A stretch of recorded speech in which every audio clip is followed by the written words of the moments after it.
Hello, everybody, and welcome to Proofread, where we're talking today with CJ Cox, just about random worldviews and more secular humanism. CJ, how are you? Welcome, and it's really good to see you. It's been way too long, as I mentioned earlier. How are you feeling tonight? I appreciate that, man, and I'm doing very well, thank you. Appreciate you having me on here today.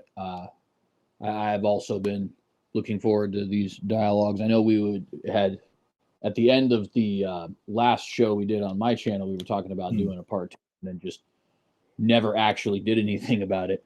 Yeah. So I appreciate you reaching out to me so that we could finally get this going. It's been a long time coming, and thank you. How are you doing today? Yeah, I'm fantastic. I just got up, so my day hasn't started really. So we'll see how it goes. It could be great, could be awful, and not enough has elapsed to see. But no, I've got my coffee. It should be fantastic. So I really want to talk with you as sort of we talked about theology last time, and I promised, hey, most of it was on your worldview, and I think it's only fair if we talk about mine for a while, and you get to ask me questions about what I believe and why. And I don't know. Well, first off, if you don't mind, why don't you tell everybody, who you are and what you do and how we sort of know each other, kind of thing, and introduce yourself. Absolutely. So, for those who don't know, my name is CJ Cox. I run the YouTube channel, TheCynicogue. I actually have the name underneath here as my headline, where I talk Christian apologetics and theology, um, usually in the form of open rooms, but we're going to start turning back to the podcast as well as a Mhm. lot more interviews and even some short form content. I tend to describe myself as a reformed fundamentalist. So, for those who don't know what those words mean, basically, reformed, i.e., Calvinist, and fundamentalist, i.e., strict and literal interpretations of the Bible. I also do another another channel rather, called the Synagogue News, where I talk politics, but that's not necessarily relevant to our conversation today. Right. So, the way actually me and Mark were acquainted was through my open rooms. They tend to Mhm. be fairly late, which actually works perfectly when you don't live in the United States, because for you that's actually kind of just regular day, at Yeah. least for both English-speaking areas of not in the United States. Um, so that's how our conversations ended up getting started. Is just kind of a, I guess you could call it luck of the draw in a sense. Yeah. And yeah, so far I think this will be only the second scheduled conversation, but in those Right. open rooms, I think we've had 5 or 6 of them, and Yeah, I think always fairly so. long. Say it Yeah, again. and I know that you enjoy discussing morality as I do, and sort of the more philosophical stuff. So I really enjoy the conversations with you, and sort of I understand where your morality comes from, sort of from the Bible, as as a believer in the Bible. But what do you know about secular humanism? What do you understand about it, or can you give me a rundown of what you think it is? Yeah. So my surface level understanding is just that humanism, typically defined, is a belief in the ability of human beings to source and be the foundation of morality by way of our own ideas. Um, Whether that's actually objective or subjective tends to be varying from humanist to humanist, but that never if my understanding is that it is this continuation of the Renaissance idea that we are capable of having a morality from within ourselves and having societies and mores from within ourselves without necessarily having a requirement of a deity or platonic objects or things of that Yeah. nature. The interesting thing, of course, Mm. uh, being that a lot of the earliest humanists, like Leon Alberti and so on, were actually Christians. but that still was their idea. And the reason I point that out is just to say, I've always found that perplexing. Obviously, it's not a problem for those of you who are secular, but for them to have this idea of faith in the human person as being the source of these rules and mores and stuff like that, while nevertheless affirming a deity, I always found that to be kind of a little bit funny, but nevertheless, they did it and they're very intelligent men. But that's the sort of the surface level understanding. A little bit deeper of an understanding, I think, would be that humanism is, and this will sound probably a little bit more dismissive than I intend it to be. So I want to just say beforehand that the spirit of this comment is not meant to be dismissive. I think it tends to be a little bit of a catch-all for a wide array of opinions. Like, for example, the things you'll get from Christopher Hitchens, who I think we could probably describe as a libertarian Marxist, both politically and philosophically, are wildly different than what you might get from David Silverman, who is also a secular humanist. Politically, he tends to be a little bit more right-wing, and as far as his views of morality, not super big on libertarian free will or things of that nature, which is also going to be different from a Dillahunty, which is also going to be different from a more philosophically robust humanist, which for whatever reason, the first one that comes to my mind is Nietzsche, but I know there's a lot more modern ones that I could have referenced. And I don't even know if Nietzsche even counts as a humanist, but nevertheless. I don't think so. Nietzsche, he really was a bit of a nihilist, to be honest with you. But so it's kind of, yes, basically, I mean, I don't refute any of that stuff. Definitely in there is the belief of abilities of humans to come to morality without having anything supernatural. And it's not just a god, it's really anything supernatural. So, without a guiding force or some sort of supernatural ancestor worship, anything supernatural. So it isn't really just a god. And yes, the earliest humanists were Christian and deists as well. So the deists, you can sort of understand how humanism or secular humanism can fit, because so the deist belief that a god does not intervene in the world, that doesn't give you any understanding of how to provide a moral system. It leaves you to do that by yourself, so you can understand that. As far as being a catch-all, I think that you could leverage the same sort of thing against Christianity being a catch-all, that there's people in Christianity that have different beliefs. That the Southern Baptist Church will be vastly different than the Church of England, for instance, and yet they're both Christian.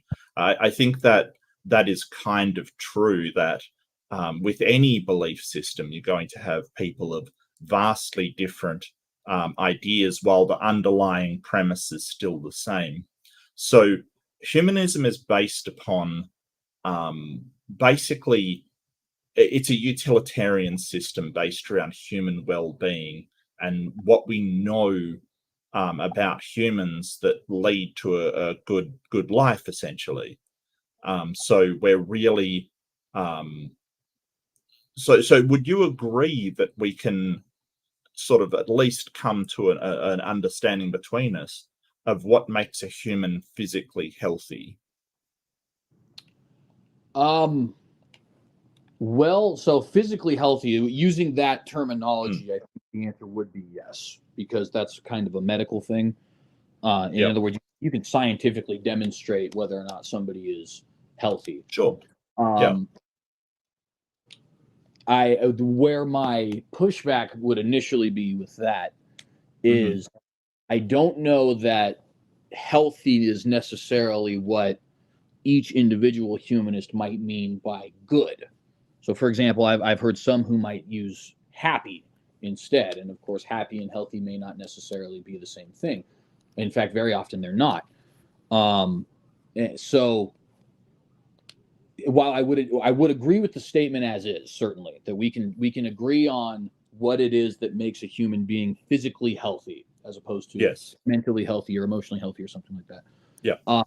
I also would wonder if that would be necessarily the goal of each individual, although it's, of course, I guess we're speaking more specifically about you anyways, so maybe that's not even a relevant comment.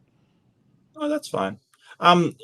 So that's just, and as you said, you hit the nail on the head saying, hey, that's not emotionally or mentally. So the next question is how do we tell what a human needs to be emotionally and mentally healthy? And that is a really good point.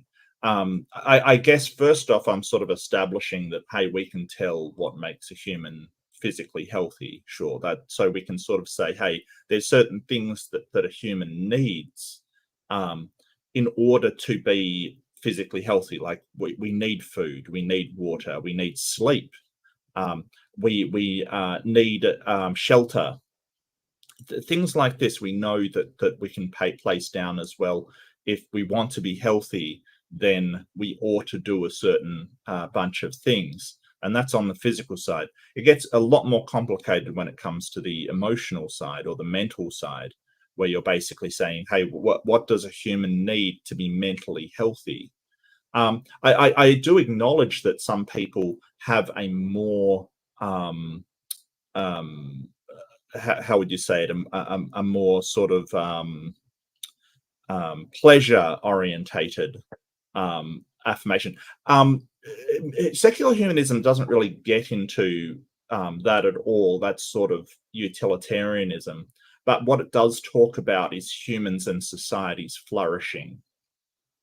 So when you talk about happiness, for instance, happiness, as I just had a conversation with a psychologist yesterday, it's kind of fleeting. It's not like an emotion you can sustain. It sort of comes and goes. Really, when we're talking about when a person flourishes is when they have good quality of life. Like they have periods of happiness. They have sort of contentment in what they've achieved. They have a lot of these different things, and we've tried to quantify that over the years. So we sort of come up with these fundamental needs that humans generally all want. Things like love and affirmation, things like the ability to feel like you've accomplished things. And these are documented in psychological text. Are you familiar with Maslow's hierarchy? Yes, sir. Yeah. So that's sort of an old model, and they've sort of dropped the pyramid shape, but they still do keep these fundamental human needs as sort of psychological needs. So when we're talking about societal flourishing and human flourishing, where humanists are really looking at what do we need as humans in order to have a good quality of life, to be, I mean, happiness is the wrong word, because sort of happiness implies a sort of, a levity kind of thing, while really we're just talking about having a good, a content life, a life that you are satisfied with, and therefore building a society that you're satisfied with. Because obviously that is comprised of humans. If the humans aren't satisfied, then overall the society can't be. So we kind of get these oughts from what people want to be satisfied. And I'm not claiming that's objective. I think that it is. There's nothing objective to say that you have to want a good life. I don't think anything makes you do that. But it is a fact that, it's ubiquitous that people do want to have a content and relatively good life. You could almost say it that I think maybe this way: everybody wants to be satisfied, but what satisfies everybody is not objective. Well, correct, but we can identify these commonalities. As I said, I use the word ubiquitous because I realize that universal sort of says that everybody wants it, and I don't want to use the word universal, but we can identify these certain things that are universals. Sort of I believe they're called human givens. They are the fundamental things, sort of like the Maslow's hierarchy, that makes up what we need to feel satisfied as humans. Now, I'm not saying that is objective. I'm just saying it's ubiquitous throughout all societies on Earth. Yeah, and so what I would want to insert into the conversation, I think at this point, Sure. would be kind of because typically when we're having conversations about secular humanism, and correct me if I'm wrong here, what we're kind of trying to get at is a conversation primarily about morality, right? Like there can be conversations about how best to structure a society and stuff like that, and they may and often are intimately related to the conversation of morality, but they're not necessarily the same. Just as an example, a capitalist might believe that it's a good idea for somebody to give to charity, but that is obviously not going to necessarily be a part of his capitalism. And if you want to make it even stricter, you could say even in a like Ayn Rand, right? I think I said that right. Anyways, so the insertion that I would want to have into the conversation there is, can we derive a morality from human flourishing? And I would posit that the answer is probably no. And the reason I would posit that is, which of course will probably be a good deal of our conversation, is that I think that, for one, the right thing to do is very often contrary to human flourishing. And for two, there are means of creating great flourishing that are actually quite detrimental. And so you have to start, caveating with, okay, well, maybe flourishing not just for our society, but for all societies collectively to the best of our ability, and so on and so forth. So just to give an example, I guess, of that really quick, one that I have initially heard from C.S. Lewis in his Abolition of Man. Courage is typically seen as a virtue. Of course, not by everybody, but nevertheless, just generally kind of hinting at that ubiquitous nature, right? Sure. And courage will often manifest itself in the way that one does something perilous with bravery, right? So, for example, going to war. If indeed it is a just war, we'll just assume that for the moment. That's where you'll see the display of courage. But of course, a war is very much contrary to human flourishing, and certainly contrary to the flourishing of the individual who is at war.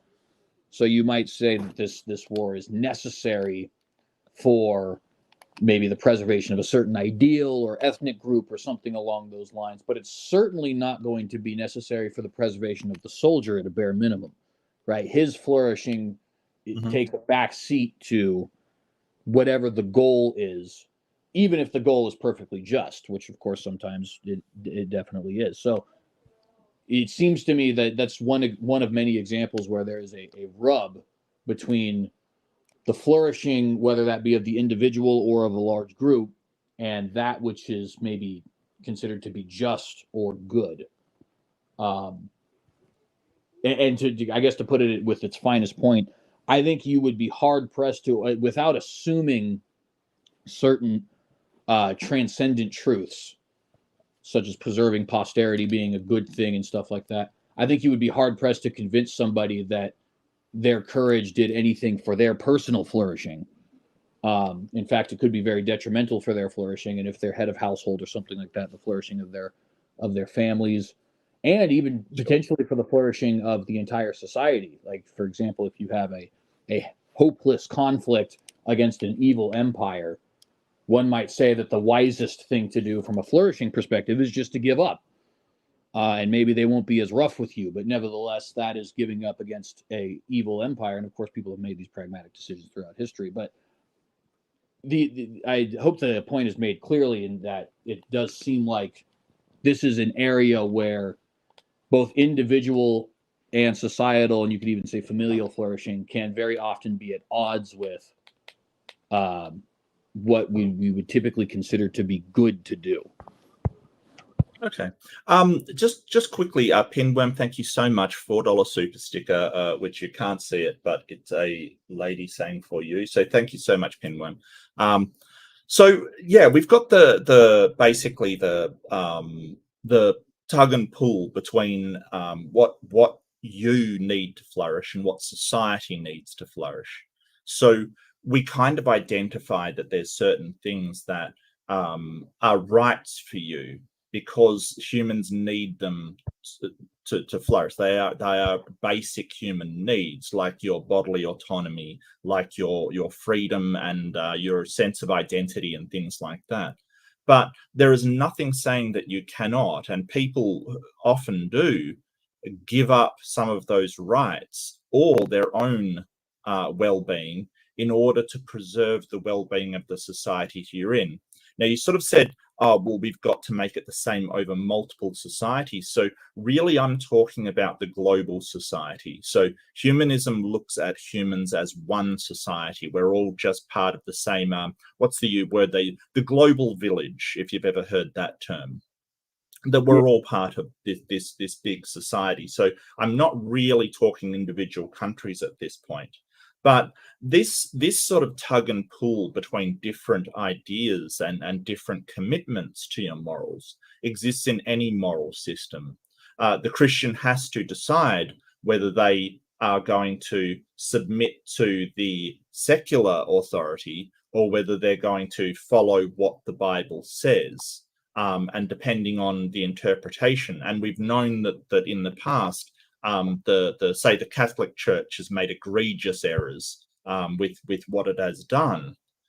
So this sort of discussion around where should I draw the line of my own flourishing and how much should I contribute to society, while it's important, it certainly isn't something that is uncommon. So sort of your examples there were sort of and C.S. Lewis, I'm not a huge fan of C.S. Lewis. I think that he'd sort of said a few things that weren't particularly great.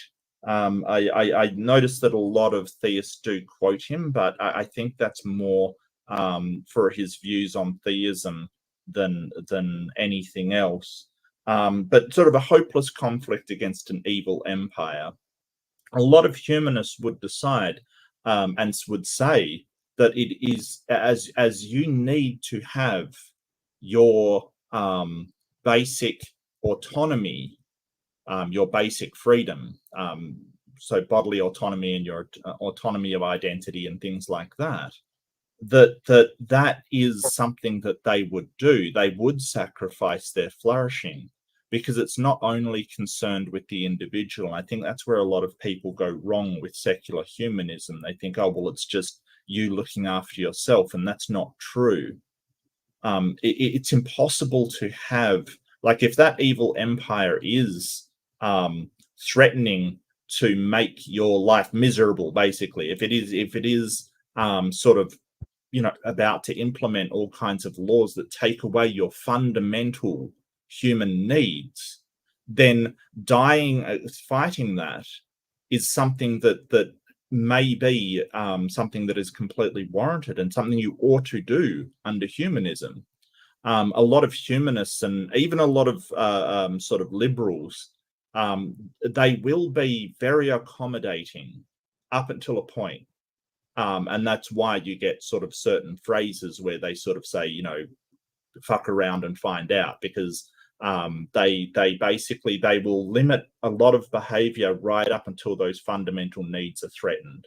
And once those fundamental needs are threatened, the ought kicks in, that you ought to protect those at all cost, because that's what secular humanism that's what its aim is.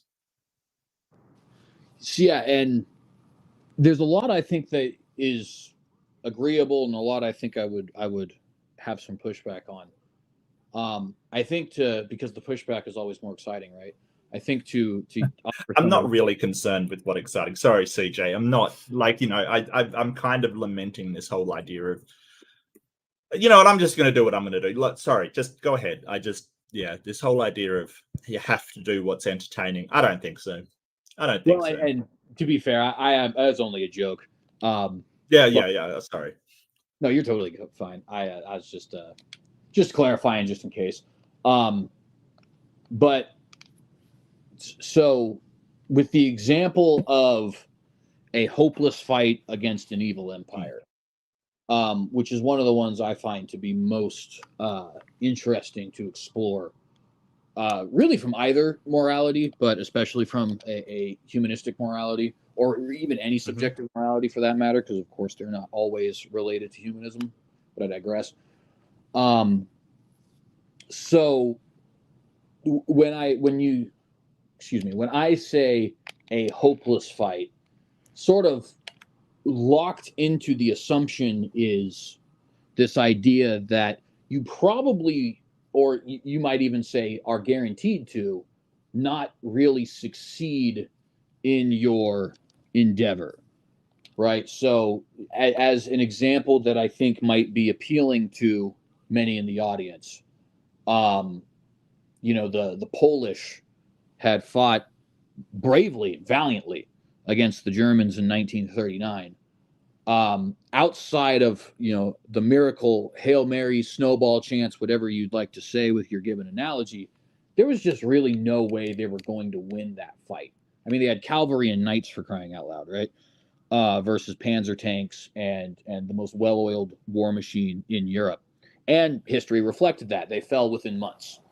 And the penalty for Polish society for not giving in, even after they had been conquered, was very, very steep, right? Such that they can claim, and it's amazing to even claim something like this, considering everything that happened during World War II, but they can claim to be one of the more abused people groups of that era. Although, of course, other people will give them a run for their money as well, right? So now, from the perspective of flourishing, one could, I think, reasonably ask the question, okay, there is no possibility of us actually preserving what we might consider to be our fundamental human rights and liberties. But there is a possibility of us preserving our lives and maybe even a certain level of bodily autonomy, depending on the specific nation. Of course, in the case of the Nazis, that would not be true, but with certain of them, it might be. With certain evil empires, it's totally possible that it might be true. So we can preserve a certain level of physical flourishing, but at the expense of our rights, our liberties, our national pride, and things of that nature.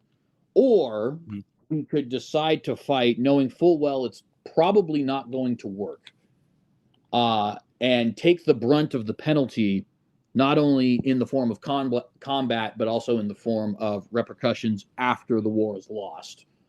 And typically, although this is obviously a point that is open to disagreement, I think a lot of people would say that they have a good deal of admiration for the bravery of those who pick the second option, to say, yes, it may be detrimental to my society as at large, and it may even be pointless, kind of a pissing in the wind sort of situation.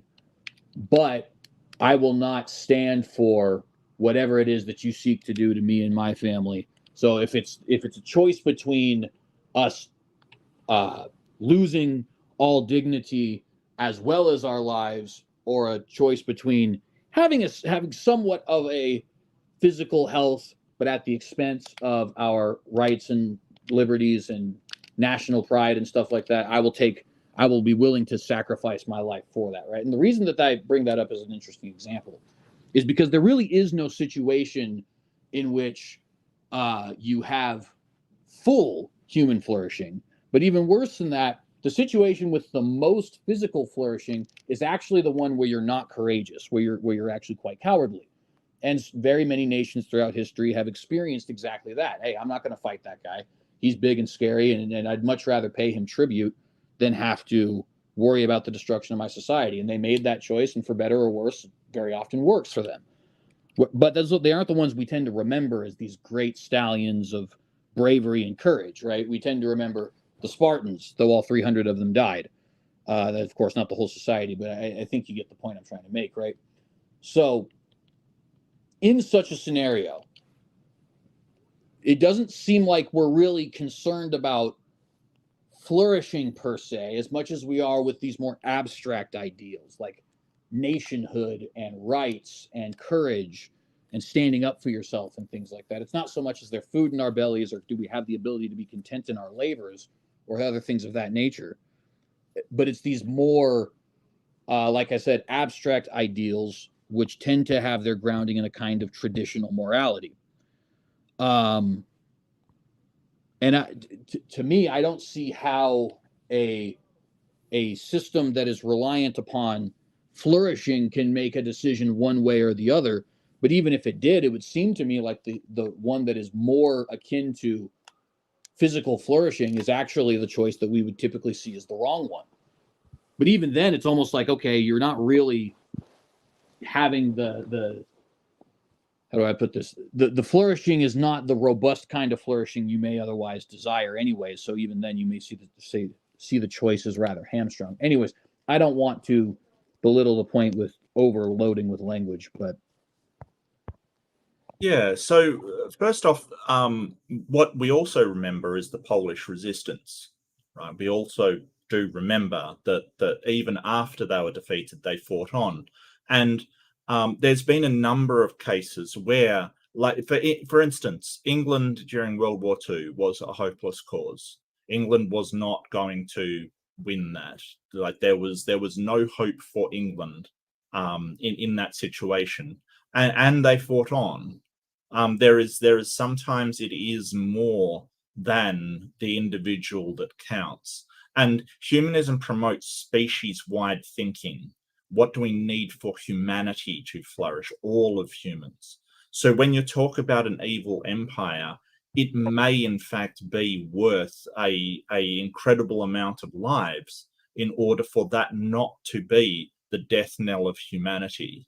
A truly despotic and sort of the empire that you're describing is such an anathema to human flourishing that I would fight it. I know a lot of secular humanists that would fight it, even laying down their own lives, because the story of humanity, we do not want to end with the destruction through sheer tyranny and brutality that an evil empire would encompass. And those fundamental rights and liberties, you can choose not to believe me, but I know that a lot of people have in the past laid down their life to preserve those fundamental human needs that we're talking about. There is an atheist section in the World War II graveyard in America. I can't, it's slipped my mind.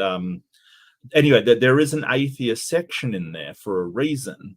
It's because those people decided that these concepts, these freedoms, and the idea of liberty was worth more than their individual lives. So I have heard leveraged against secular humanists that if laying down your arms is what would be best for your society to survive, then that would be what you would do, without understanding that those fundamental human needs we believe in so sincerely that we are prepared to fight to preserve those needs in both us and our fellow humans.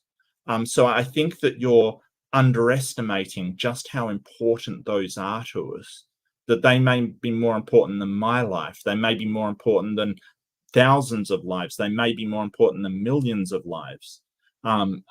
Otherwise, you would spend your time in absolute misery throughout the species with no end.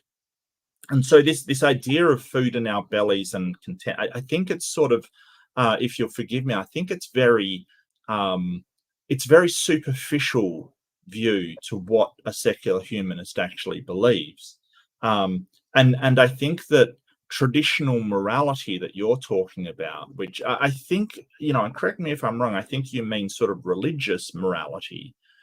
We know that sort of traditional morality has gotten things horrendously wrong in the past.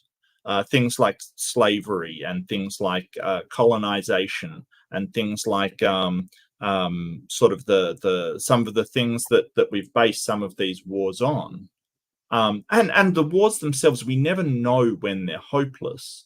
And I think that England is a testament to that. I mean, England sent away its monetary reserve to Canada because the leaders of England thought that England would fall. They were almost certain of it, and they were prepared to continue that fight from Canada, from the colonies. If you didn't know that tidbit about World War II, that the English thought they would lose. And it was only sort of people like, for instance, Alan Turing, if you're unfamiliar with him, was probably the single biggest person to win World War II for the Allies. Are you familiar with him at all? Yeah, he's the I believe he's the decoder. I think he's more popular today probably for his status as a homosexual man for what happened after the war. But correct me if I'm wrong, I think he was a decoder during the war, right? Well, it depends what circles you run in. If you run in my circles, which is sort of IT and networking, he is the reason why we have computers. Like the reason why we're talking right now is because of Alan Turing. He invented the modern computer and did so in such a way that nobody had ever thought of. He is one of the names up there that gave us computers. Without him, we probably would not be talking right now because our level of computing would be so, we'd only be up to a certain point by now. Right. So yeah.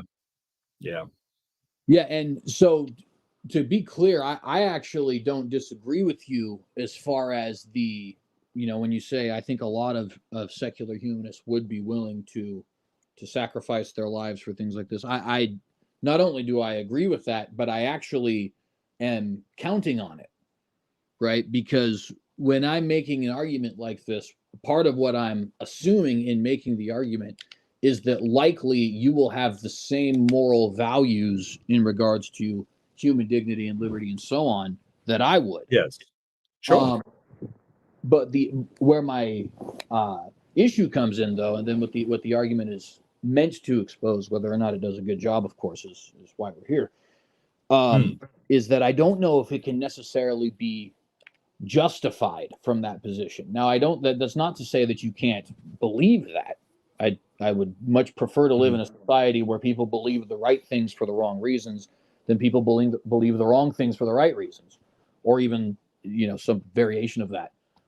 But when it comes to, and this is why I think I use the example of the hopeless empire, and maybe even, or the hopeless fight, right? And maybe even putting specifics to it can be detrimental to my point, although maybe not. I guess I don't know. That depends on how each individual is taking what's being said, right? Anyways, I'm out here caveating myself to death. Is in a situation, if it is truly hopeless, and let's just for the sake of argument assume that it is, then the how do I want to put this? The options are essentially to have physical flourishing at the expense of ideas considered more abstract or transcendent, depending on which circle you'll run in, or neither at all. And I think a lot of us, probably yourself included, would say actually neither at all is the better of the two options. If I can be the the slave of a tyrant, or me and my society in total are destroyed, and those are the only two options I have, just hypothetically assuming there isn't a third, I actually would prefer the destruction of my society in defiance of that despotic empire.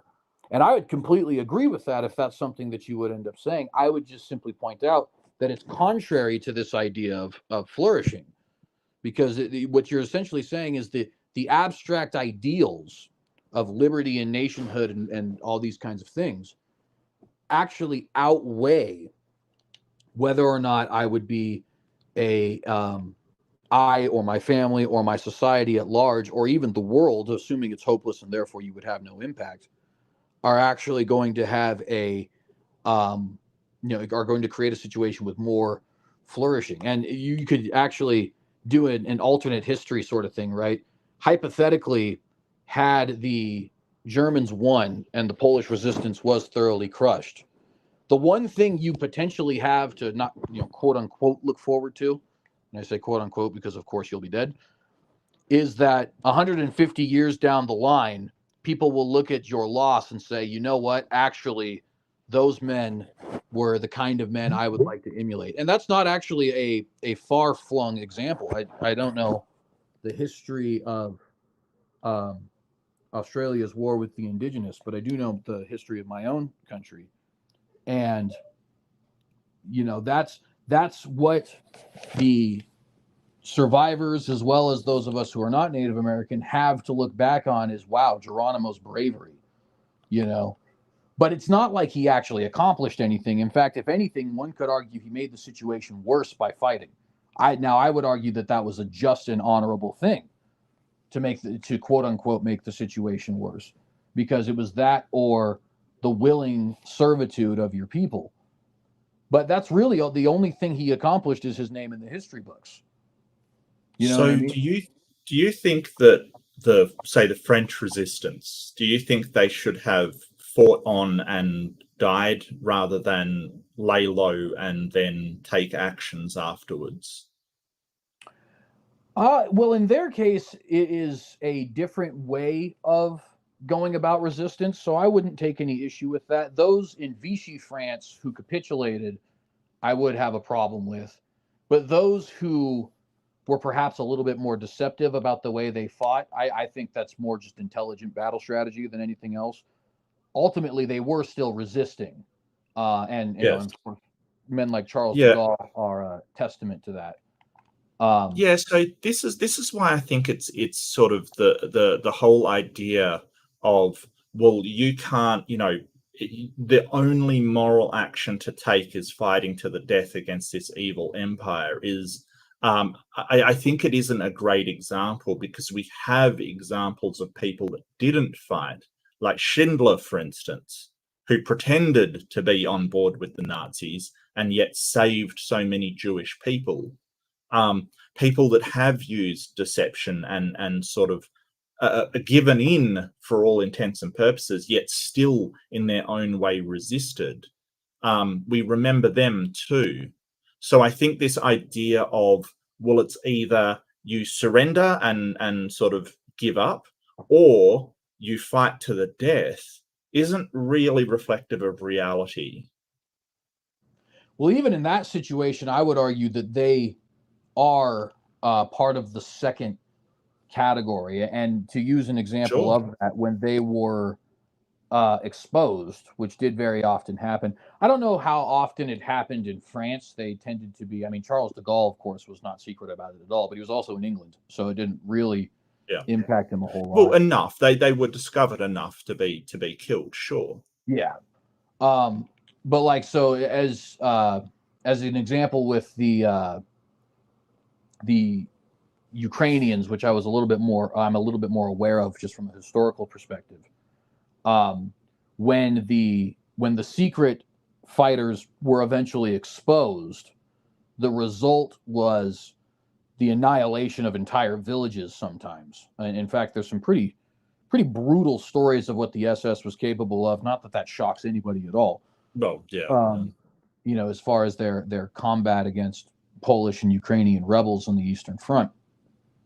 So even in that case, there is still this notion of the fight to the death, even at the potential detriment of our society, is better. And I agree with those people completely. I totally think that was the right move, as bad as the potential consequences could be for failure.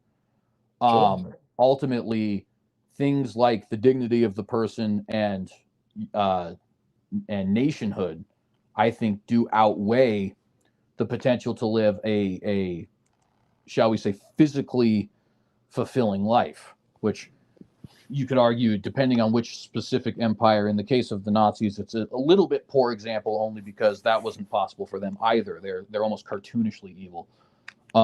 So if we both agree that you should fight evil empires to the death and regardless of the consequence, and there were atheists that fought that particular evil empire to the death, I don't understand how you're getting to. I mean, on all sides, like, it doesn't matter what the moral system people followed. People could have been religious, people could have been atheists, people could have been whatever.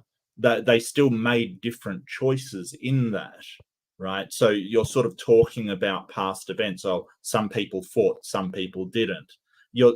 I don't understand why you're sort of saying, well, a secular humanist. It seems like you're sort of saying, well, a secular humanist wouldn't do this, and I'm wondering why. No, well, my point would be, and I do appreciate the opportunity to clarify. What my point would be is not that the secular humanist wouldn't do these things. Right. But my point would be is that the secular humanist, I don't think, can, within the confines of his own system, justify these things. It is my conviction that for the most part, those of the humanist or liberal, and by liberal I mean philosophically speaking, or maybe I guess the answer would be politically philosophically speaking, not like current Democrats or anything like that. But I think typically they act in contrast with their ideology, even though they may I don't not think so. realize. Yeah, no, I don't think so. I think that sort of when you're talking about fundamental human needs and when you're part of a species or a society, the society being preserved is more important than the individual. To quote Spock, the needs of the many outweigh the needs of the few, or the one. I think it is entirely within human nature to sacrifice for your fellow humankind. And that is a central premises of secular humanism. That in a way we all sacrifice for humankind. We work on things that will not benefit us in the long run. We sacrifice our lives for certain things that will not benefit us in the long run. Right, but would it be, because when we talk about like the Spock quote, for example, that's a sort of a utilitarian idea of, or maybe you could even call it consequential, but it's sort of like consequential utilitarian, so you could just mix them, right? Idea of these things ultimately for good, right? And in many cases that's true. So the death of the individual soldier, or even potentially an individual city, or even an individual nation in a multi-nation conflict like World War II. But the result of that is V-Day or VE Day or VJ Day or whatever, right? But what I'm getting at is, in the case of, and admittedly, you have to personalize it in World War II, but there are other wars in which you would not have to personalize it, like wars against the Native Americans and so on.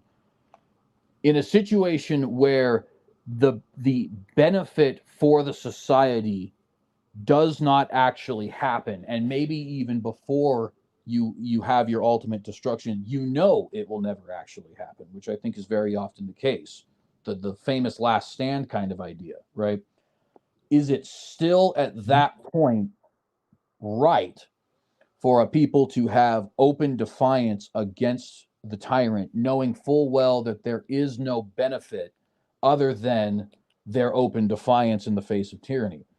Now, I think the But majority of you people pointed out the benefit. You pointed out the benefit being what? being that it's defiance itself that will cause more defiance. It will cause more people to rise up. It is the nature of humans to find courage from the actions of others. You pointed it out earlier. Like, we still tell stories about this sort of the 300 standing at Thermopylae. And by the way, it wasn't just Spartans. I believe there was Thespians and another group of people, Boeotians, I think, in there as well, who aren't remembered, which is funny because they all stood there and they all died there. So I try to remember the other people that were forgotten that made that ultimate sacrifice as well. Um, the whole idea that your sacrifice can be inspirational for others is enough, and it is sort of, you're talking like, well, you know that your efforts will be in vain. And I don't think we will ever know that. I think that you're assuming that people know that to start with. And I don't think that's the case. You would have to have foreknowledge of the future in order to know that.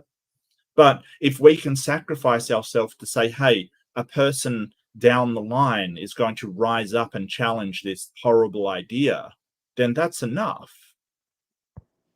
Well, let's ask a hypothetical that it is totally a thought experiment, right? But removing the actual players. Okay. Well, as long as it's reasonable, like that we don't have foreknowledge of the future, that it's a reasonable hypothesis. So go. Yeah. So let's say you are in a situation where you are as confident as could be. We could attempt to make it stronger by adding fictional elements, but just for the moment, we'll just scratch those and say you're as confident as you could possibly be that Right. you will die in vain against this evil empire, right? So, and this isn't entirely unreasonable, right? Like a Gaulish rebel fighting against Caesar, he can't see the fact that the next 500 years will be dominated by Caesar and his descendants in the Roman Empire, and that the Gauls will practically not even exist at a certain point in time, albeit, of course, their descendants exist in some capacity. But he could maybe say, like, I can, do the whole wind test, lick the finger, see the wind, see where it's going, kind of thing. And I have a very strong conviction that this is probably the way it's going, right? In a situation where you are as confident as you could possibly be that you will die in vain, and that this will therefore not benefit or not result in net benefit for humanity or for your individual group or for your individual family, and certainly not for you. Is it still just to fight anyways, knowing Yes. that your group is the group you're fighting against is tyrannical? Yes. And I would agree, by the way. So we're in agreement with that. Yeah. Now, So the thing is that the history of humanity has been still continuing in impossible odds. There's no history where people thought, oh well, I'm gonna lose, that we haven't decided to fight anyway. And you're sort of forgetting the emotional connections to things like family and the rest of humanity to sort of go, oh well, it's hopeless, I'm just going to lay down.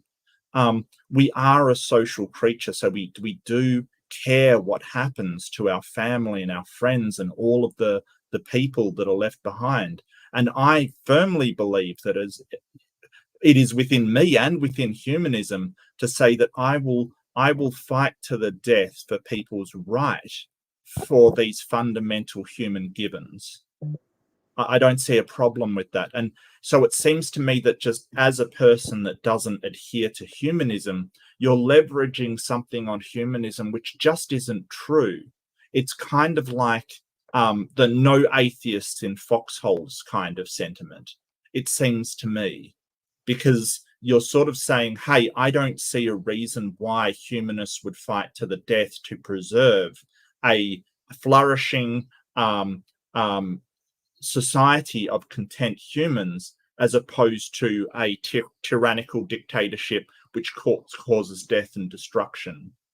Well, I think one of the issues that we might be running into here is in the analogy I'm giving, we're sort of already assuming that won't happen. Now, it's what you're fighting for, in the sense that that's the reason you've decided to pick up arms. But you've also come to the conclusion that your efforts will be in vain in such a situation. And I think you and I could agree, both historically and in the present, and just as a matter of thought experiment, there certainly are those who, in a rather cowardly fashion, have said, well, yeah, actually, it is hopeless. So why bother? Why bother kicking against the pricks? I'll just capitulate and then live out the rest of my days in what little amount of peace and prosperity I'm able to attain from that, right? Now, you and I would both agree that person was wrong for doing what he did. And we would maybe even both use the strong language of cowardice to describe something like that. But it certainly did happen.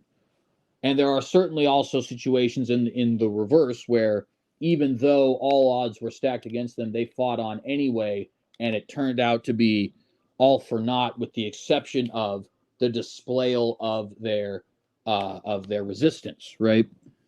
Now, what my contention is not that you wouldn't do that, or that I couldn't see an atheist do that, or a humanist doing that, or what have you. My contention is simply that even though they would do that, they're operating in a way that is contrary to simple human reasoning. They're fighting for abstract ideals, like resistance to tyranny is ultimately better than flourishing, or human liberty, though it may not be physical flourishing, is ultimately to be preserved for, and maybe even died for, right?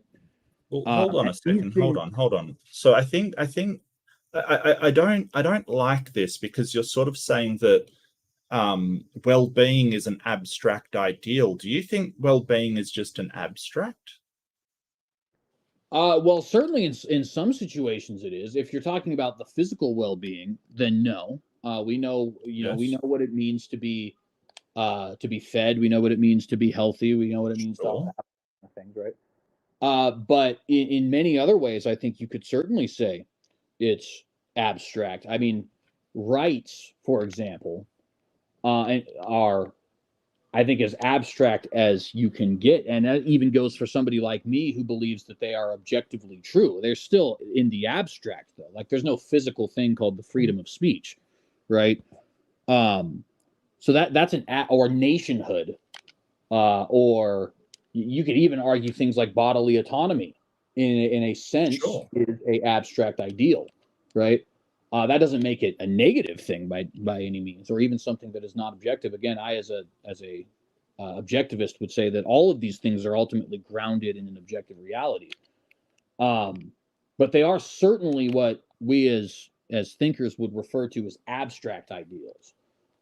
Well, some of them, yes, but some are not. Like, for instance, your social needs, for instance, right? So your attachment to family and friends and things like that.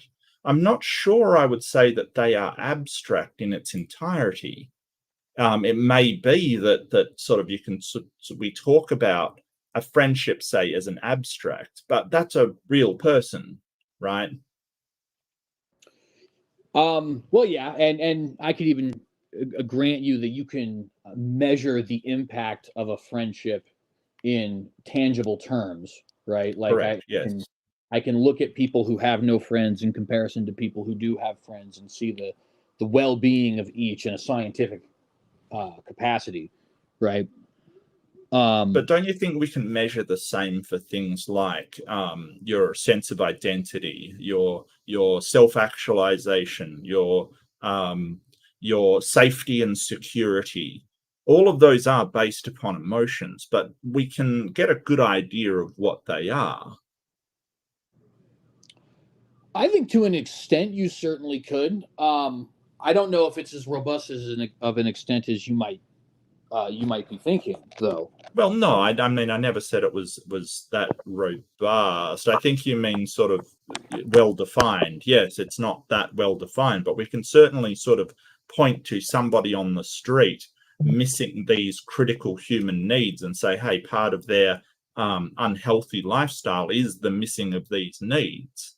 And we can point to somebody who does have a lot of safety and security, familial connection, all of these societal needs met, and say, hey, that person is doing better. Well, even then, though, that's going to be something that is subject to, number one, your own values, and also number two, even just specific situations.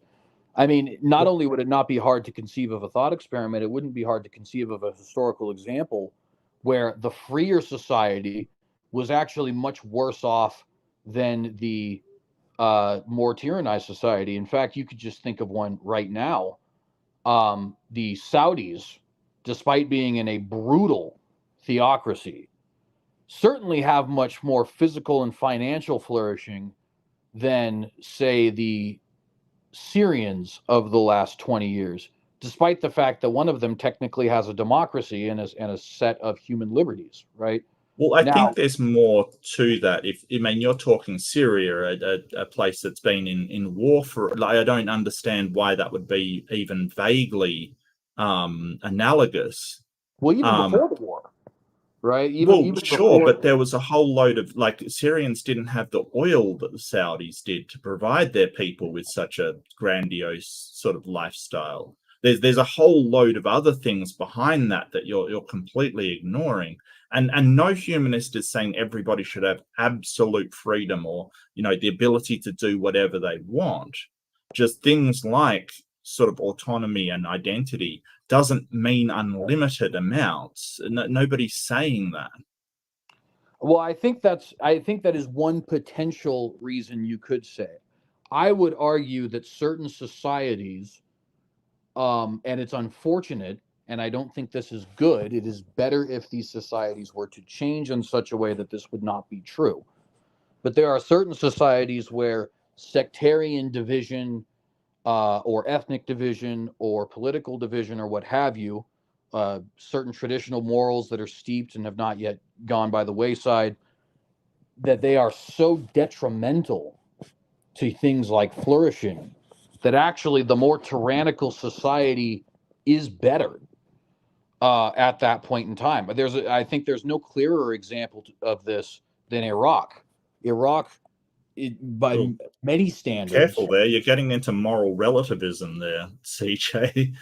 Well, bear in mind here that I don't actually um, I don't want to put this. I don't actually agree with the premises of things like flourishing, right? So for the example I'm about to give, somebody like Saddam Hussein, though he certainly kept order better than the democracy did in Iraq, I still think So, ultimately that's not what makes him a good or a bad ruler. What makes him a good or a bad ruler is for me based in things which are more quote unquote abstract than that.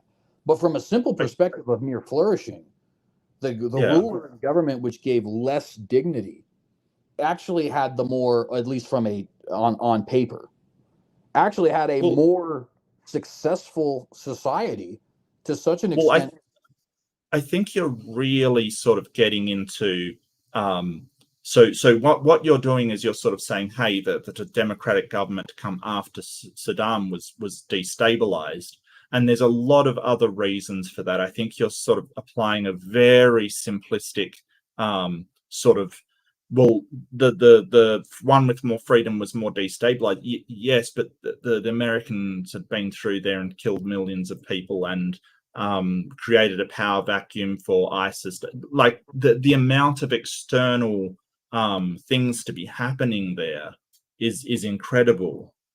So I really don't think it's fair to compare the regime under Saddam Hussein to the sort of power vacuum that was left when America went through and wiped him out. Well, And then actually, sort of, I think you're maybe unintentionally bolstering my point here, though, right? Because that power vacuum was filled up with a very violent sectarian division that had no opportunity to bloom beforehand because they were all under the thumb of the self-same tyranny, right? Now, Well, after that, it was the democracy that you're referring to was sort of instituted by the American government to provide, some sort of freedoms to the people. right, and it ultimately turned out to be a very disastrous experiment. Now, if we want to Sure, talk about solutions to this sort of thing, I do think there are solutions to be had. but I mean, I don't know. was that a secular humanist society? I think it certainly tried to be, right? No, come on, CJ. The average people of Iraq were not secular humanists. They were Well, Muslim. Let's face it. I mean, don't The get me wrong, though. There is, first off, I think we can be. There are certainly Muslims who are also humanists, right? There are. I think every religion has people which try to Sure, be secular. definitely not the majority, though. And I have no denial of that, right? But what my point here is that you have a society that, in this case, we have a society that has deep sectarian divisions. There are even some historians which think Britain might have dropped the ball and Iraq shouldn't actually exist as a nation.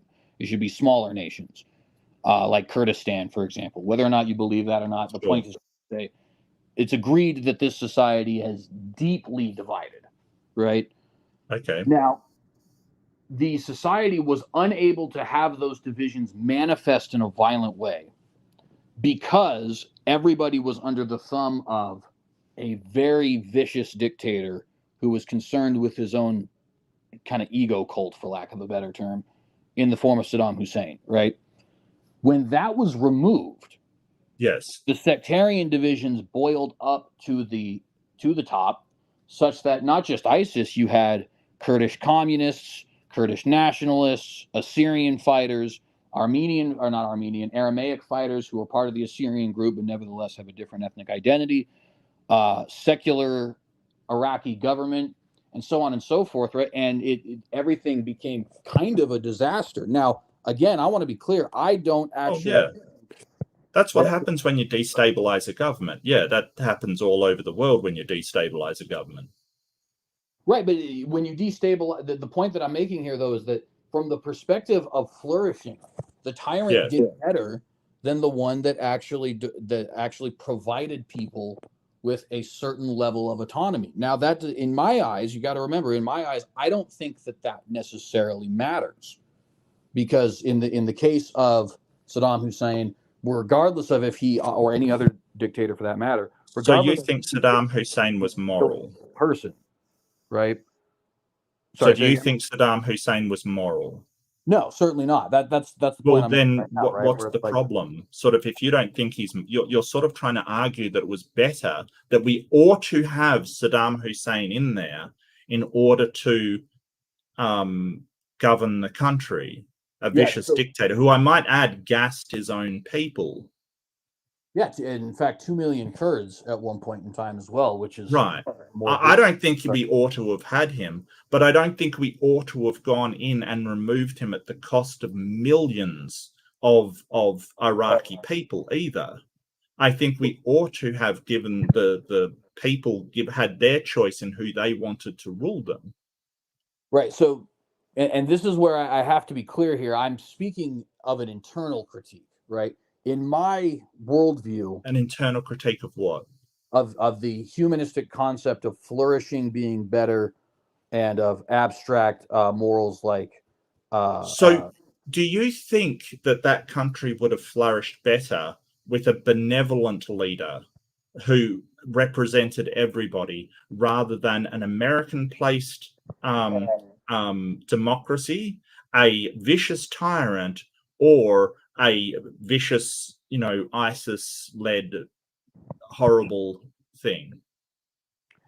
well, certainly if you had a perfect world, a benevolent leader would be best, right? But what my point is in saying this, right, is if we're taking flourishing as the metric, right? whether that be physical flourishing or even using some abstract things like bodily autonomy and stuff like that. If that's the metric, which again, we must remember it's not my metric, right? So this does what I'm saying here wouldn't apply to me because I use a completely different metric. But if flourishing is the metric, the dictatorship was much more successful.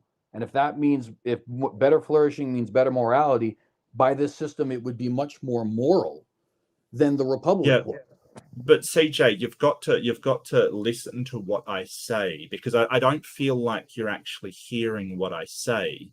Because what I said is, yes, flourishing is important. The metric is really well-being.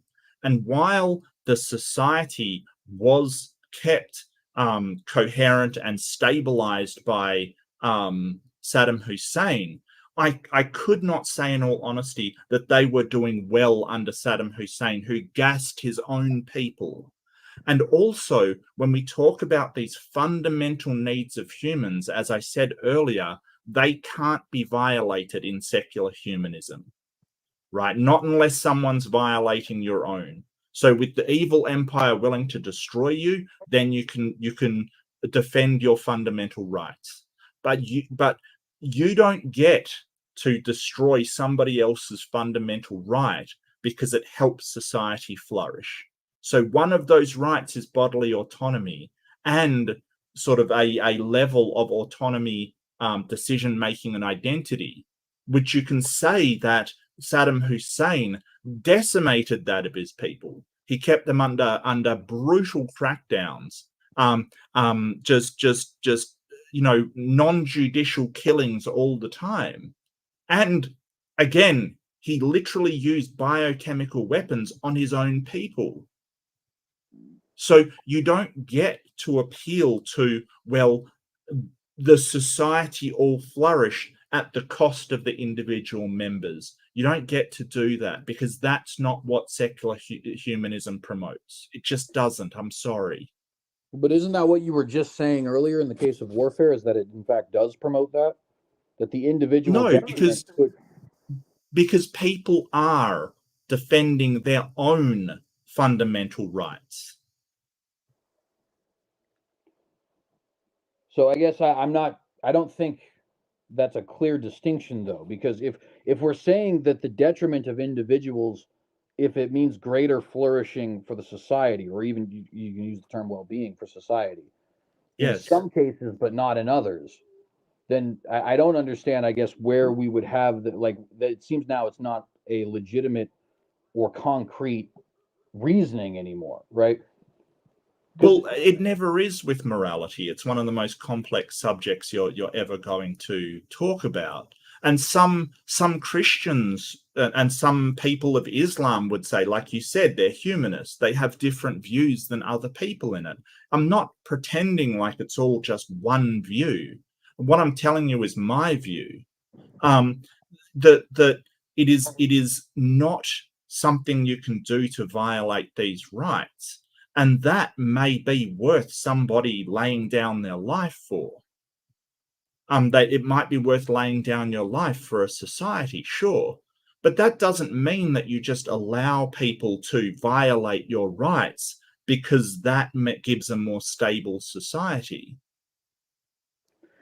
well, so really quickly, let me just, I want to get a point of clarification as far as thought experiments and things like that are concerned. Um, would you consider it justified to make applications based off of what I say, even if I would reject those applications? So, like, for example, if I were to say my morality is based on a literal interpretation of scripture, and let's say that we are in the 1860s and I'm an abolitionist, if you were to respond with, okay, but a literal interpretation of scripture to me sounds certainly like there are endorsements of slavery. Even if I were to say, no, that's not what I'm saying, I don't believe in slavery, you would think that's a legitimate application, right? Because you're taking the logic I presented you with and running with it in an attempt to show why you don't think it works. Yes, but I wouldn't sort of say that that's your belief. Right. I I would don't think say any that, of these things are your belief. Right. What I'm doing is making application to what I think has been provided, right? um, and taking it to what I see as a logical conclusion. I don't believe that you agree with the idea that the evil tyrant is better than the free society if the evil tyrant increases flourishing and the free society Well, doesn't. can we keep to well-being? Because I never said flourishing was sort of the utility. I've always said it's well-being. So let's stick to that. Well, sure, we could say that. Sure. I don't necessarily know the difference if I'm being honest with you, but for the sake of terminology, I have no problem with that. Okay, sure. Okay, Um, so will the question is, will somebody flourish under a tyrannical society? Will they get their fundamental needs met? Okay, so keep this in mind.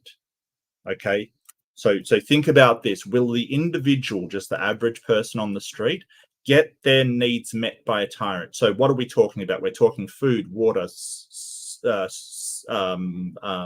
shelter, right? Those things. Yeah, maybe. Will they get their sense of identity met? No. Will they get their safety and security met? Hell no. Will they get their sense of freedom met? No. Will they get their ability to self-actualize, to reach their full potential in society? Absolutely not. and is it possible to have a society where, and just to not bury the lead here, I think it's not only possible, but that it's happened numerous times. Is it possible to have a society where having your identity and your emotional needs and things like that, your national identity, your religious identity, just individual self identity, where having those things sacrificed ends up producing a society that has greater net well being than the opposite? Because I believe that has happened numerous times. I Um, think there has been many societies where the dictator actually has provided a greater well-being overall than the possibility of having, and usually it's due to sectarian divisions. That tends to be the reason why something like this occurs.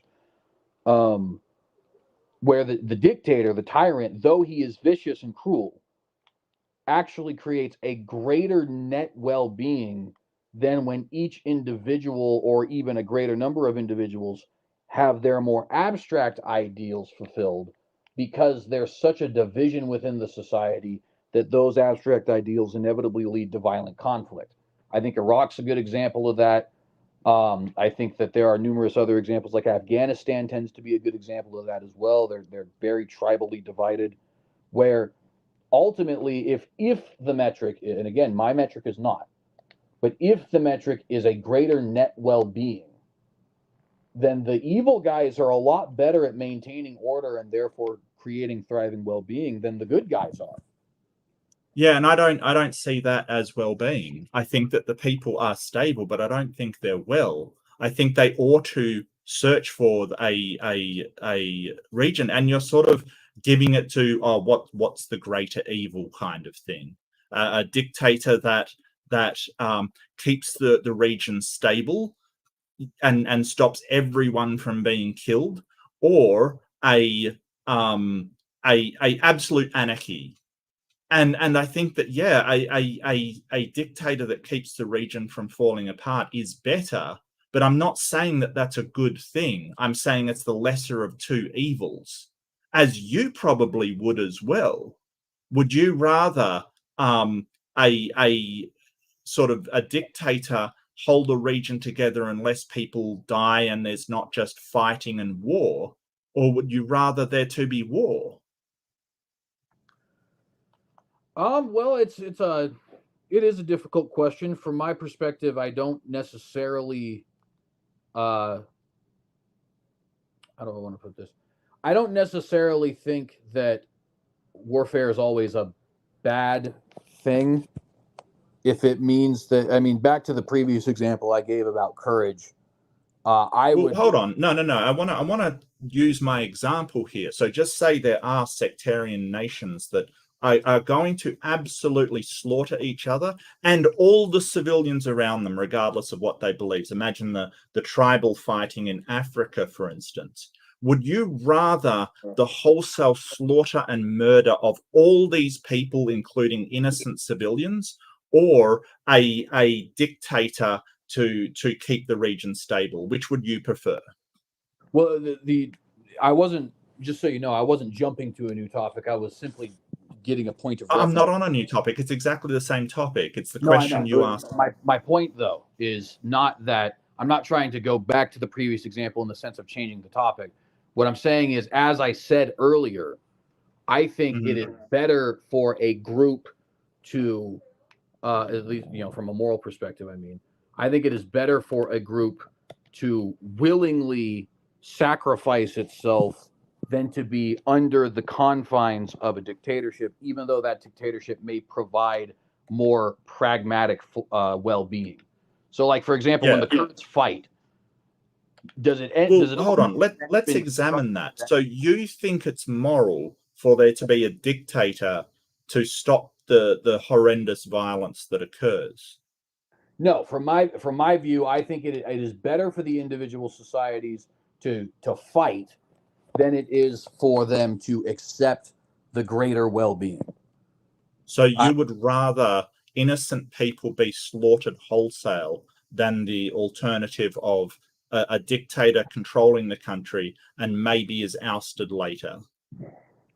Ultimately, I do think that is the better of the two evils. I think they're both evil, but I don't think flourishing is the or even well-being, because I don't think that is the ultimate. Well, let's look at that. Don't you care if your society is flourishing? Don't you care if your family is flourishing? Don't you care about that? Certainly, I'm not saying flourishing is a bad thing. I'm just saying that I don't think it's the end all be all. I think there is a point where you could be in a society that has lower well-being overall, that is ultimately more moral, given the reasons that it's decided to have its lower well-being. So you would rather your family be wiped out than living under a dictatorship? I think I would. And let me give an example of this where we've seen exactly that play out. I think you would probably agree with me, and if not, feel free to correct, that the freedom of slaves is ultimately better for them than the non-freedom of slaves, right? Yes. Yeah. So now the way which we accomplished that, at least in the United States of America, I know very little about Australia's slave trade, if it even existed. But the way we accomplished that was ultimately fairly detrimental to the well-being, especially of the southern states, to such an extent that some areas haven't even recovered today, 150 years later, right? Well, now, ultimately, slavery is generally bad, even for the slave masters. It wipes out the middle class because you essentially have a lower class that isn't being paid anything. They don't buy anything. So generally, what we know about slavery is that it's bad for everybody and bad for the society. And that could even be true, but what I think is probably much worse for the society is being pummeled into oblivion and seeing 300,000 of their young men killed. Which is Wait, are you talking about the Confederacy? Yes. So my point here is, wait, the Confederacy that declared the United States a oppressive, tyrannical government and rebelled against the Union. Yeah. So again, my point is, in saying this, is that's a perfect situation to describe where, to elucidate this idea of the flourishing, the well-being, the living of your family was ultimately not the right option. The right option was the fight, right? So for my For the view, Confederacy, you think the right option was to fight?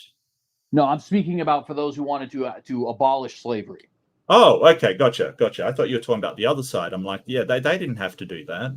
I mean, they basically said that God gave them the right to slaves, and that they were going to fight for the right to own slaves. Sure. And I think that if you are a humanist, I think you should fight for the freedoms of others. Sure. Well, and setting that to the side only for a moment, just because the ultimate point here I'm trying to make is, because you had asked the question, do I think it's better to have a society which is internally fighting, or a society where the order is preserved by a dictator?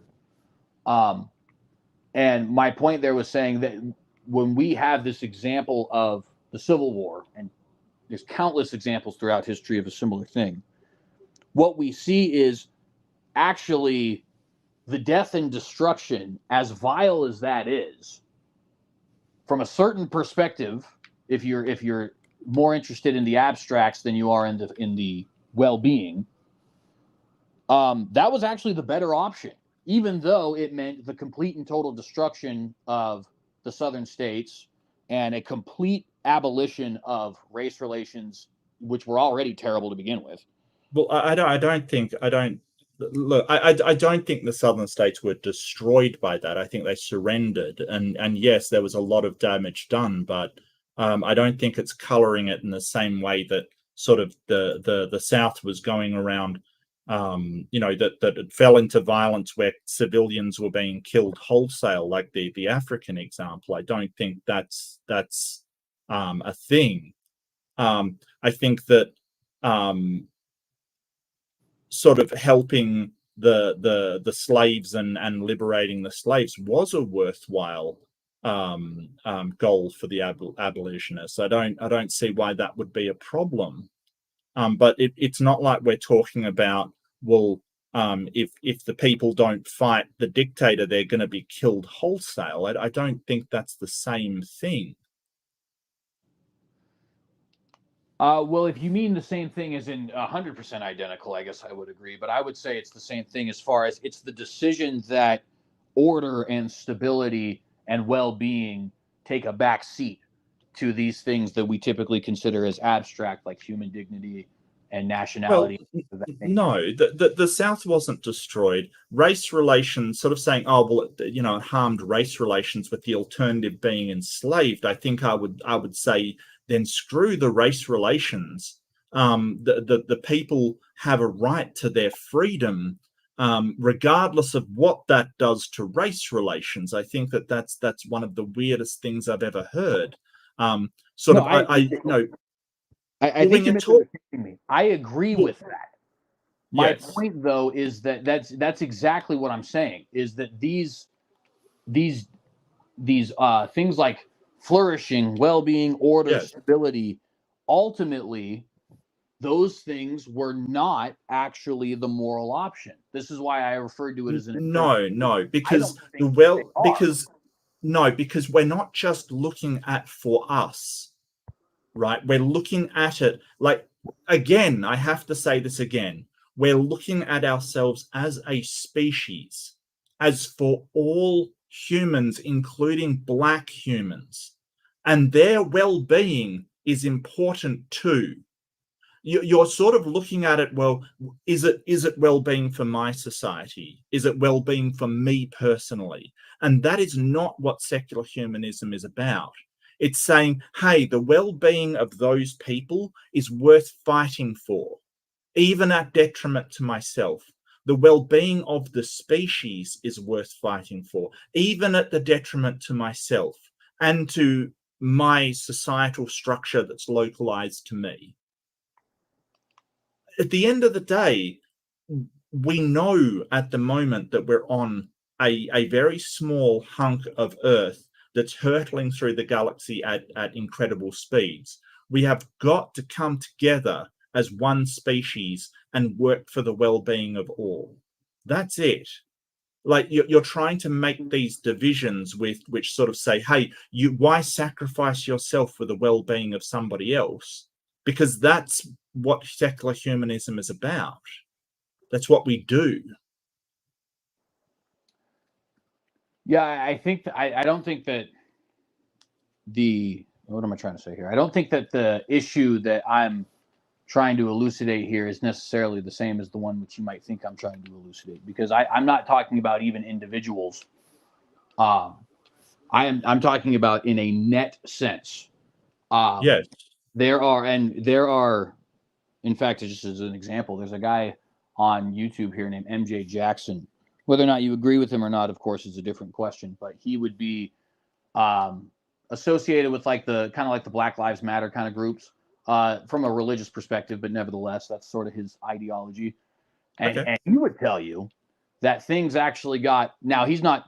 Bear in mind, he's not supporting slavery by any means. That's why I point out he's one of the BLM kind of guys. That's his sort of ideology. But he would posit that that the overall quality of living for Black people in America was worse between 1865 and 1965 than it was during the times of slavery. Now, he uses that as an indictment on postbellum society. He does not use that. Yeah, and that was Jim Crow and stuff, wasn't it? Yeah, exactly. Yes. So he's not using that to argue for the. Yeah, I don't think that's right either. I think Jim Crow was horrendous as well from a secular humanism point of view. Oh no, certainly, right. And bear in mind that whenever I'm saying these things, I'm not accusing you of agreeing with these things. I'm simply making application based on what I see as the internal logic, right? Now, that claim, if let's just assume Jackson is right about that, maybe he is, maybe he isn't, but assuming he's right about that, then wouldn't, if it's worse for the next 100 years for the entire society of Black Americans and for the entire society of the South, post-war than pre-war, then if well-being is the goal, isn't the Civil War immoral? And if it's moral because of things like freedom and liberty, more abstract ideals than overall well-being, then doesn't that demonstrate an example? Isn't that an example, excuse me, of the well-being argument not working? Now, I think it's No, because you're only looking at it in very short terms, whereas the secular humanist takes a very long view of things. So when you weigh up the well-being of, 300,000 people that died in the Civil War, for instance, versus the ongoing billions of people that would be subject to arbitrary killings, sort of lynchings, the rape in captivity of Black women that happened at the time, all of that suffering, right? That the sheer suffering that you're sort of, I think that you're glossing over by saying, hey, they were sort of in a good situation, or they were more well-being. No, they weren't in a good situation. So if you weigh that up versus the sacrifice is worth it. Because if you allow that institution to keep going on, the sheer amount of suffering that people will go through is horrendous. It's uncountable. You have to end that institution. It has to end. So I think that you're looking at things in a very, very short-term view. Does this immediately give my society a better well-being, or does it not? And the secular humanist goes, how are we going to be 1,000 years in the future, 2,000 years in the future, with these institutions still there? Is this worth something getting rid of, or should this continue? And this is why we have such a strong objection to it, because we're looking far, far into the future. Because we don't, and I don't mean to sort of, I know this isn't about your religion, but we don't think the world's going to end. We think these institutions will be around as long as humans are. And our goal is to make humans around for as long as possible.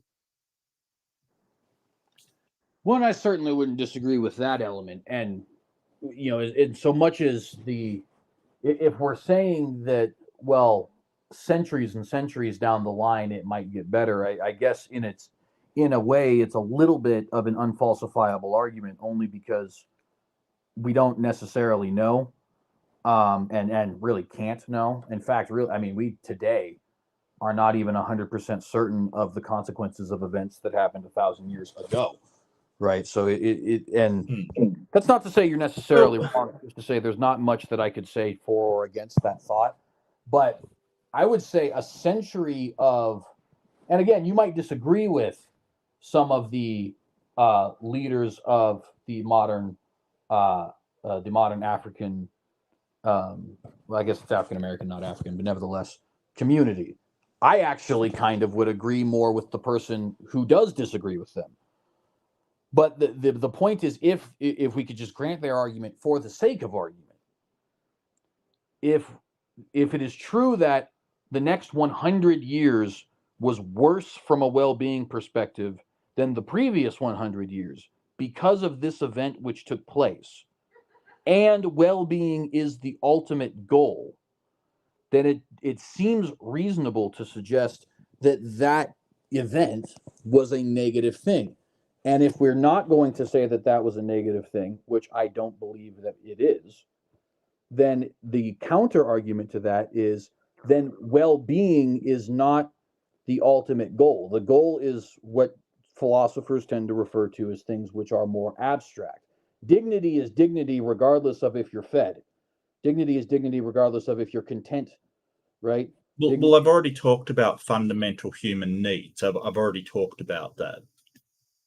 Right, I get that, but I mean, you would certainly have to concede that the something like dignity is a lot more contentious? That is the right word. Yes, contentious, abstract, argued upon than something like whether or not you're fed and mentally, Sure. you know, happy, I guess, so to speak. So then to get this all back to the happy's not the right word, but I'm losing what the right word actually is. So then to get back to this ultimate thing, right? We're talking about well-being as the grounding for whether or not morality, something is moral or not.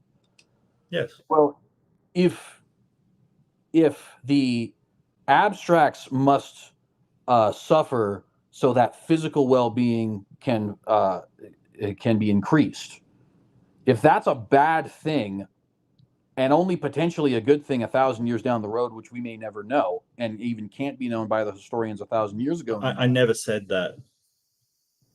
Well, you did argue that we're talking about looking long term, and that a century was not long enough. Yeah. Right.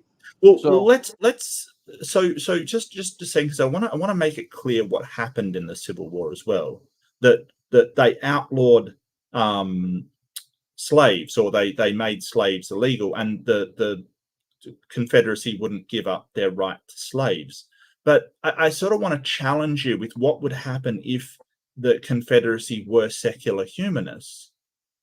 What would they have done then, if rather than being sort of having a theistic position on that God allows them to have slaves, what if they were secular humanists? Well, I don't think we can necessarily say, only because I don't think each individual secular humanist would have the same idea as the other. Really? I think there would be many secular humanists that are actually more in line with my perception of secular humanism, in that it's a much more utilitarian worldview for them than yours is. I think. Why do you think secular humanism would support, like, why do you think that they would ever support slavery if your fundamental beliefs are that all people need well-being, safety, security, freedom, that kind of thing? How would it be possible for a secular humanist to be a slaver? Well, I think that's kind of funny because an example. Now, I will grant you that this individual is not secular; he's a Catholic. That being said, he was a humanist. Thomas More, writer of the famous work Utopia, actually thought that slavery would have to be a fundamental part of a utopian society, right? So now your particular, and you could of course turn this around on me if we were talking about Christianity. I don't deny that. Your particular flavor of humanism might not be in that vein. And well and good. I would prefer your view on humanism over against somebody like Thomas More, right? But Thomas More, it's not even just that slavery is permissible in his utopia. Slavery is required in his utopia. And I think there's I don't see how he was a humanist then. Well, because these things that you're talking about, things like well-being and flourishing and stuff like that, unless you're talking strictly about the physical, they are very abstract and contentious. What you consider to be well-being might be different than what somebody else considers to be well-being, right? In the Thomas More view, the well-being of society was the best possible well-being for everybody who we can make it for, but that requires stepping on the toes of others. Which okay, but the eugenic you've got two different groundings there, because Thomas More was basing it in religion and ours is based in science. I mean, if you think that would make a big deal, I guess then that would be a potential point for us to debate. Certainly, probably, yeah, probably, because sort of when I'm talking about these fundamental needs, I'm not sort of, this is my opinion on what they are. We're taking them from a lot of research in psychology and psychiatry to know what makes fundamental human needs. Sorry, say that again. We're not sort of saying, hey, what's my opinion about fundamental needs? We're taking them from a lot of research in psychology and psychiatry to know what the needs of a human are, like not only physically but mentally. Obviously, medicine and anatomy and biology would govern what the physical needs are, sure. But when you're talking about these more, abstract concepts, we're taking them from psychology and psychiatry, sociology, people studying what actually makes a society well. Yeah, I think that is, I don't know if that necessarily is going to help, honestly, because when it comes to purely physical well-being, as I said, as we began the program, we can certainly get to a scientific understanding of what makes somebody physically well. Yeah. But when you start leaving health and start going into the realm even of let's just say physical health, because even in the realms of emotional health and mental health, let alone things like contentment and dignity, it's just a natural conclusion, or not conclusion, it's just a natural result of what those things are. We're going to have disputes about what exactly constitutes each one of those things. And so one humanist might say that a society that is better for the most possible people, but ultimately still quite terrible for others, is actually the preferable society, provided that a perfect society is not possible, which I think most of us would agree that at least now that's the case. And other humanists may say, no, we should try to raise the net goodness for each individual rather than the same is true of any moral system you can care to name. I could do the same with Christianity very, very easily. Well, bear in mind, though, this is a response to a specific question that you had asked, right? As far as if the Confederates were humanists, do you think they would have believed the way that they did? And I'm just saying, well, yeah. I mean, maybe possible. I think I can definitely see a couple humanists who would share their pro-slavery views, and I can think of humanists who wouldn't.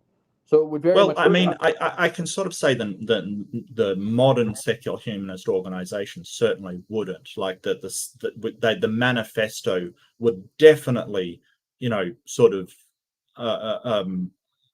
it would not support slavery in the slightest. I'll put it that way. There is no possible interpretation you can have of the Humanist Manifesto to get, well, slavery is a good thing. Yeah, and for that particular group of humanists, I'm sure that's totally true, right? But that's just in response to that specific and limited question, though.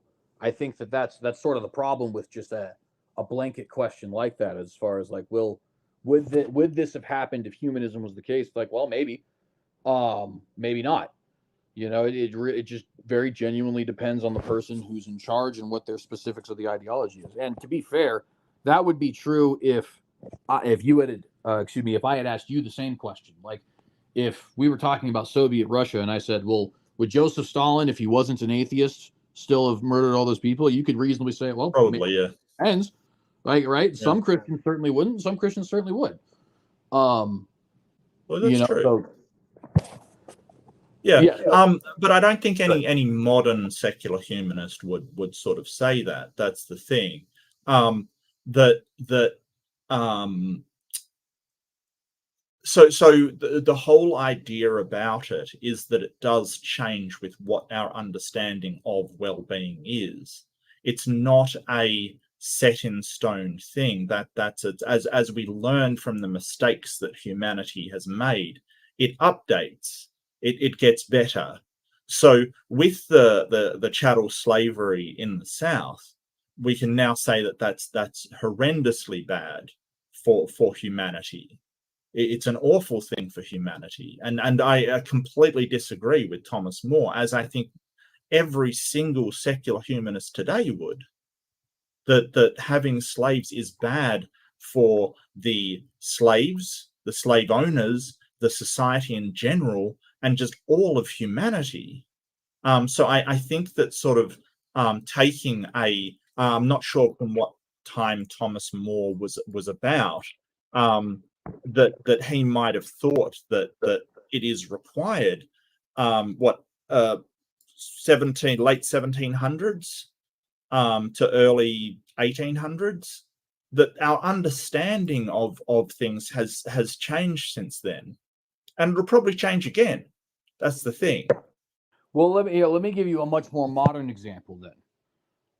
Margaret Sanger was very racist, and it's very well documented that she was a eugenicist.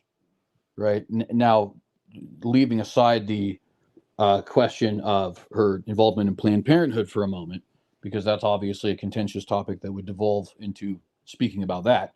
But nevertheless, she was an avid humanist. I believe she was even a member of that Society of Humanists. By the way, Thomas More, I think, is late 1500s. I'm pretty sure he's contemporary with the Reformation. But nevertheless,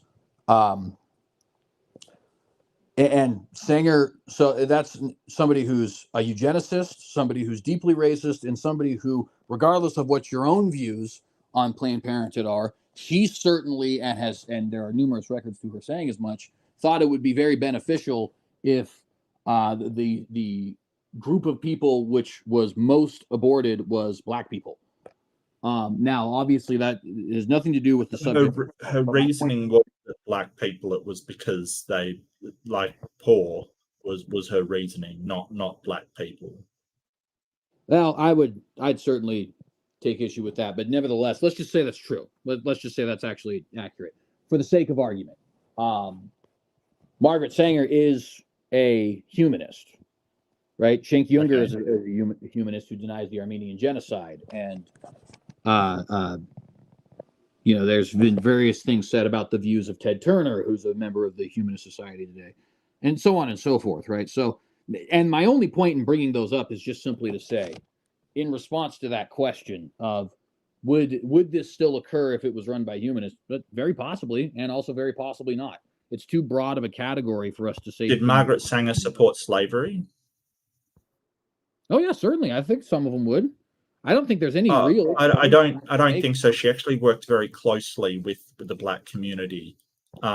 She worked with James H. Hubert on the Urban League. She opened a clinic in Harlem. I think that you're sort of leveraging anybody that's done humanism to do something wrong as able to just suddenly commit atrocities, and I don't think that that's the case.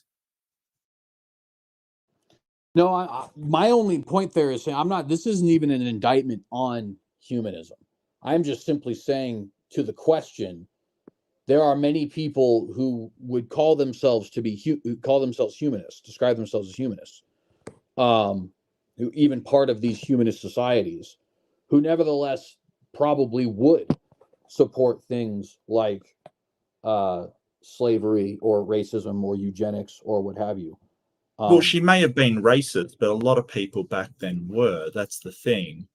As I sort of said, we kind of update our what we believe on what we know about humans. It's an ongoing process of making mistakes, realizing how they're detrimental to humans, and updating ourselves.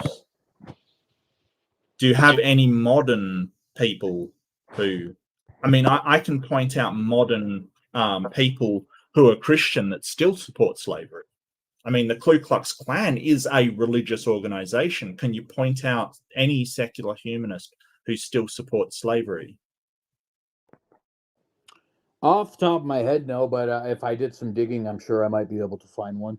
But regardless, it Right. would be relevant to the original question because we'd be talking about 1860s humanists.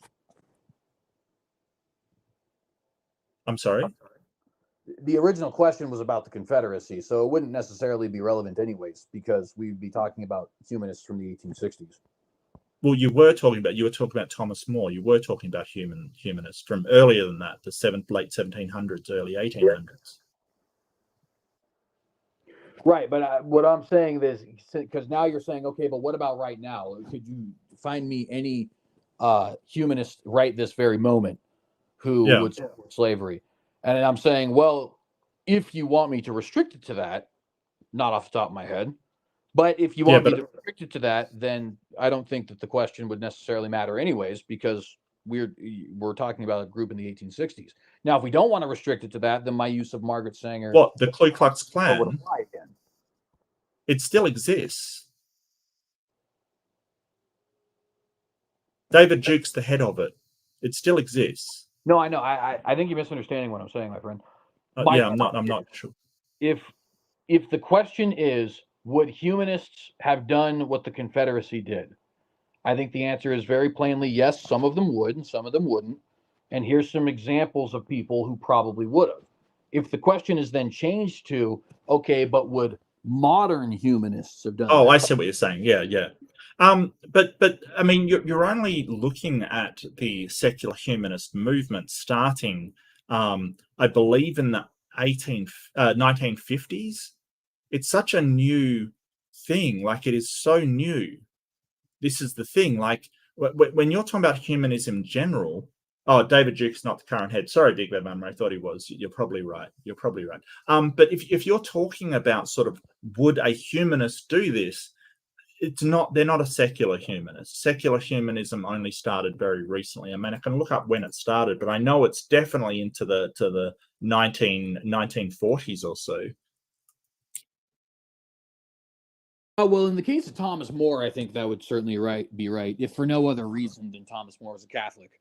But I do believe, because Margaret Sanger was a part of the Humanist Society, one of them. There's multiple, and I can't remember which one it is off the top of my head because I can't remember the specific name off the top of my head, unfortunately. But so I think it's a little bit older than that. I guess you'd have to go back and see when exactly there's also, of course, the problem of, like, does the ideology pre-exist the term being coined, which of course happens. But nevertheless, sure. But it's interesting actually, now that this is not slavery, but just to continue to make the point. I mean, Cenk Uygur of the Young Turks is a self-described secular humanist, and I'm sure you're familiar with the controversy surrounding his, up until very recently, and we can read into that whichever way we like, but open denial of the Armenian genocide. I've got no idea. I don't watch Cenk Uygur at all. I'm not, I generally don't watch Young Turks at all. I'm aware of them. I've seen them, and I know who you're talking about. I have no idea of any of his positions, to be honest with you.